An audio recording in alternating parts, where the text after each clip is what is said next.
A inveja é um sentimento feio, não é verdade? Mas que atira a primeira pedra quem nunca. Às vezes ela chega e se instala de forma que nem é perceptível. Mas existe um aspecto muito difícil da inveja, que é lidar com o invejoso. E existe um personagem bíblico que aprendeu a lidar com a inveja alheia. Vamos falar sobre isso hoje? Então, vem comigo!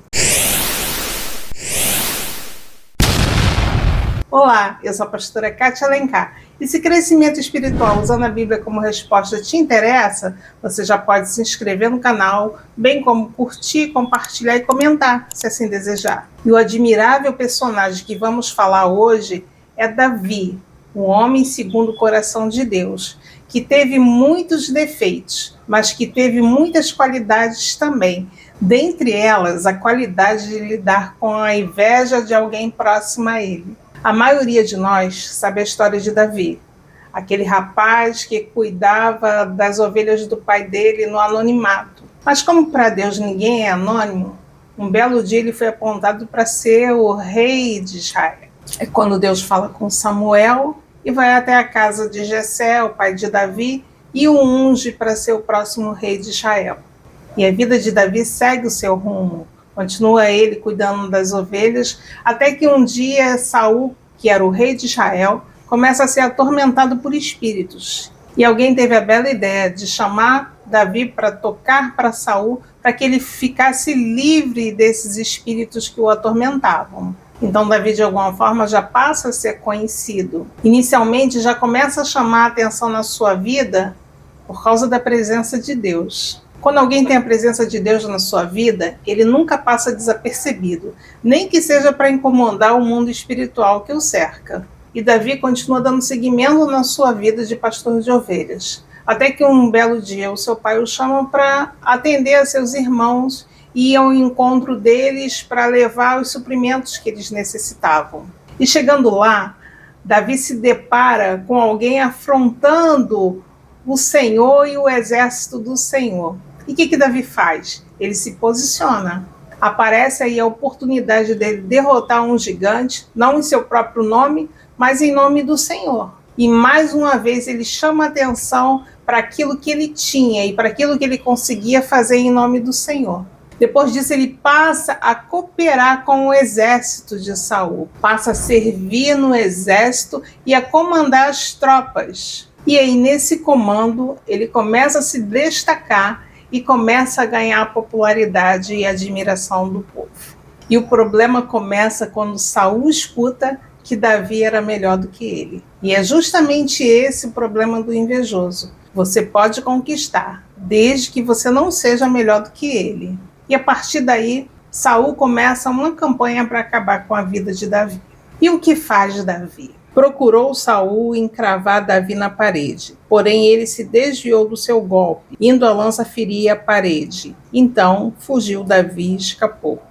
Então aqui vemos a primeira lição que Davi nos ensina, que é fugir da presença do invejoso. A fuga normalmente é considerada como um ato de covardia, mas na verdade ela é um ato de autopreservação. Nem sempre o invejoso vai tentar acabar com a sua vida, mas a intenção do invejoso é sempre que você não tenha algo. Às vezes o que ele quer é acabar com a sua reputação, com a sua paz de espírito e o seu equilíbrio para conseguir as coisas que você tem conseguido. Então é preciso fugir da presença dele. E às vezes, quando não é possível fugir fisicamente, é necessário fugir emocionalmente. Só que isso é uma coisa que geralmente a gente não consegue sozinho. O Senhor nos dá uma blindagem emocional. Eu já vi muitas vezes Deus me dando uma blindagem emocional para lidar com aquilo que é mais difícil do que eu consigo lidar. Peça a Deus uma blindagem emocional para lidar com o invejoso. E segue Davi seu caminho. Sua vida agora de fugitivo, até que Deus estabeleça o seu trono. E um belo dia, nos seus dias de fuga, estava Davi no interior de uma caverna. E quem entra lá? A Bíblia diz que Saul entra para aliviar o ventre. Ou seja, fica Saul numa situação de extrema vulnerabilidade. E o que acontece? Os homens de Davi começam a incentivá-lo a acabar com a vida de Saul. E eu imagino que isso realmente tenha passado pela cabeça dele.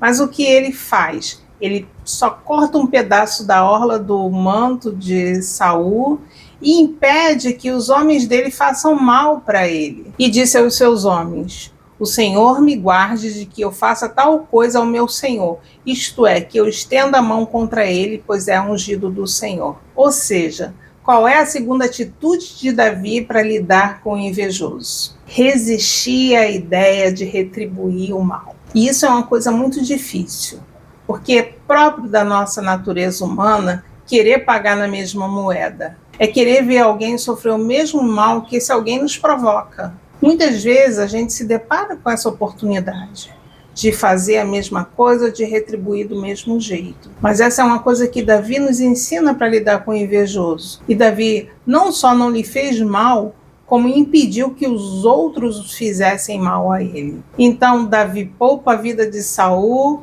e segue seu caminho de lutas e espera até que Deus cumpra na vida dele as promessas que tinha feito para ele. Bem como Saul também segue o seu caminho de lutas e perseguições. E mais uma vez Davi encontra Saul e mais uma vez tem as mesmas atitudes em relação a ele. Porque é isso que define o nosso caráter.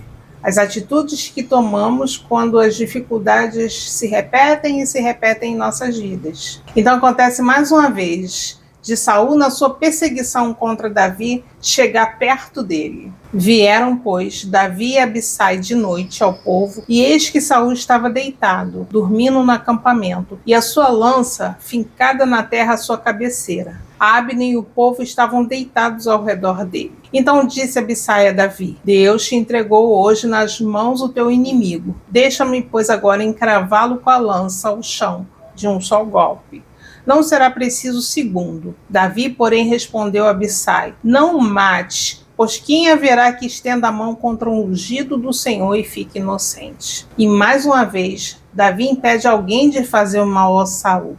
E além disso, ainda tem uma atitude extremamente importante. E aí nós vemos a terceira característica de Davi, que é reconhecer que o invejoso tem um papel diante do Senhor. Quando Davi diz que Saul é ungido, na verdade, ele faz duas coisas. A primeira é dizer que ele é ungido, é uma forma dele falar bem de Saul. Quando você fala bem do seu desafeto ou do seu inimigo, na verdade você está se aliviando dessa carga emocional. Perceba que foi exatamente isso que Jesus ensinou. Digo-vos, porém, a vós outros que me ouvis: amai os vossos inimigos, fazei o bem aos que vos odeiam, bendizei aos que vos maldizem. E Davi, sem ter ouvido o ensinamento de Jesus, colocou isso em prática na vida dele. Mas lembre-se que na vida de Davi existiu o Espírito do Senhor. Então, às vezes a gente acha que é bobinho por fazer determinadas coisas, mas quando o Espírito do Senhor está em nós, ele nos instrui, ele nos capacita a ter comportamentos que a gente não teria de outra forma. O Senhor, como grande conhecedor da criatura que ele criou, ele sabe exatamente aquilo que nos faz de bem. E falar bem daquele que te faz mal serve como uma liberação emocional, como se você tirasse uma mochila pesada das costas. Serve como um alívio da carga. E Davi, de alguma forma, sabia disso. E a segunda coisa que Davi faz quando chama Saul de ungido do Senhor é, de alguma forma, reconhecer que aquilo que estava acontecendo era com a permissão do Senhor. Geralmente a gente considera apenas as coisas boas como vinda do Senhor. E quando a gente se depara com alguma coisa que nos desagrada, a gente nunca considera que pode ser o Senhor permitindo. E não foi o que Davi fez. A Bíblia diz que todas as coisas contribuem para o bem daqueles que amam a Deus e são chamados por seu decreto. É porque geralmente a gente acha que é bom aquilo que nos faz bem e não aquilo que nos faz mal. Mas muitas vezes aquilo que nos faz mal é Deus nos moldando e trabalhando o nosso caráter para aquilo que Ele tem para nós. É a forma que a gente reage às pessoas e reage às situações. E existe uma segunda situação que Davi reage do mesmo jeito. É quando Absalão o está perseguindo e ele foge para não ser morto por Absalão. Em determinado momento, o homem que era da tribo de Saul começa a amaldiçoar Davi, a jogar pedra nele e espraguejar. e um dos homens do seu exército tenta matá-lo. O que Davi faz? Respondeu o rei: que tenho eu convosco, filhos de Zeruia? Ora, deixai-o amaldiçoar. Ou se o Senhor lhe disse: amaldiçoa Davi, quem diria por que assim fizeste? Então, em toda essa perseguição promovida por Saul e toda a inveja que ele sentia por Davi, o que Davi tinha em mente era que o Senhor estava no controle da vida dele. Então, a última atitude de Davi para lidar com o invejoso é entregar na mão de Deus. Acrescentou Davi: tão certo como vive o Senhor, este o ferirá, ou seu dia chegará em que morra, ou em que descendo a batalha seja morto. O Senhor me guarde de que eu estenda a mão contra o seu ungido. Então Davi fez aquilo que todos nós sabemos que temos que fazer, mas que nem sempre conseguimos, que é entregar na mão de Deus. E olha o que aconteceu com Saul, exatamente aquilo que ele tinha dito, morreu na batalha. Só que muitas vezes o mais difícil é a gente lidar com o passar do tempo. É lidar com situações que se repetem, que nos magoam e que nos ferem, e muitas vezes são injustas em relação a nós. Existe um caráter que todo aquele que professa o nome do Senhor deve desenvolver na sua vida. E Davi era esse homem que desenvolveu esse caráter e procurava sempre ter em mente aquilo que o Senhor esperava dele. Sofreu dificuldades e perseguições, mas não perdeu o foco de que na sua vida havia uma unção e uma promessa, e que o Senhor a seu tempo levaria a cabo, como de fato levou. Muitas vezes o invejoso consegue nos prejudicar, consegue tirar de nós aquilo que a gente adquiriu. Muitas vezes o invejoso consegue até nos desestabilizar, mas mantenha um foco. Não esqueça que aquele que começou a boa obra em nossas vidas, ele há de terminar. Medite bem nessas coisas. Tchau, fica com Deus, até a próxima.